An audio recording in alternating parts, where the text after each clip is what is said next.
सब कोई, और चैनल को सब्सक्राइब कर दोस्तों में शेयर करो।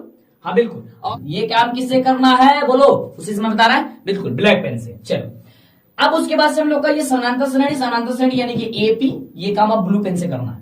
एपी इक्वल टू क्या हो जाएगा, एपी बराबर क्या दिया गया 2, 7, 12, डॉट डॉट डॉट का 10वां पद पूछ रहा है, तो डॉट डॉट डॉट हो गया। अब सबसे पहले जब भी इस तरीके का क्वेश्चन आएगा तो यहाँ पे दो चीज आपको पहले पता होनी चाहिए, प्रथम पद, दूसरा सारवंतर। तो प्रथम पद यहां से निकालेंगे, प्रथम यहां पे हम निकालेंगे प्रथम पद। प्रथम पद को हम लोग ए से प्रदर्शित करते हैं, यानी कि ए बराबर हो जाएगा 2। कैसा निकला, जो एपी में यानी कि समांतर श्रेणी में जो सबसे पहला होगा वही आपका क्या होता है, अब प्रथम पद होता है। उसके बाद से है सारवंतर, क्या है सारवंतर को हम लोग डी से प्रदर्शित करते हैं। डी इक्वल टू क्या हो जाएगा, डी बराबर होता है दूसरा पद में से पहला पद को घटा दीजिए। तो दूसरा पद क्या है 7, तो 7 में से घटा देंगे 2, तो 7 में से घटा देंगे 2, कितना बचेगा 5। क्लियर। अब पूछ क्या रहा है एपी का 10वां पद।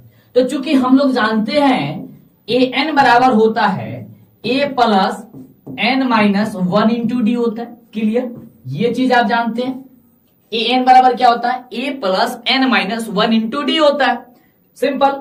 अब देखो ध्यान से, यहां पे ए एन की जगह क्या है 10 है, यानी कि ए 10 बराबर क्या हो जाएगा a plus n minus 1 into d, यानी ए का वैल्यू कितना निकला है सर 2 निकला है, प्लस एन का वैल्यू कितना है तो सर 10 है, क्या है 10 है, हम 10 यहां पे लिख देते हैं, माइनस क्या कह रहा है 1 इंटू डी का वैल्यू क्या निकला है तो 5 निकला है। क्लियर, कर देते हैं 5, सिंपल।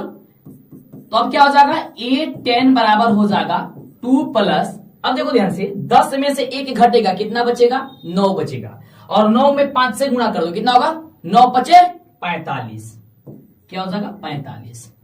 अब इसलिए यहां पे ध्यान देंगे ए 10 बराबर क्या हो जाएगा 45 × 2 = 47, 47, ये आपका हो गया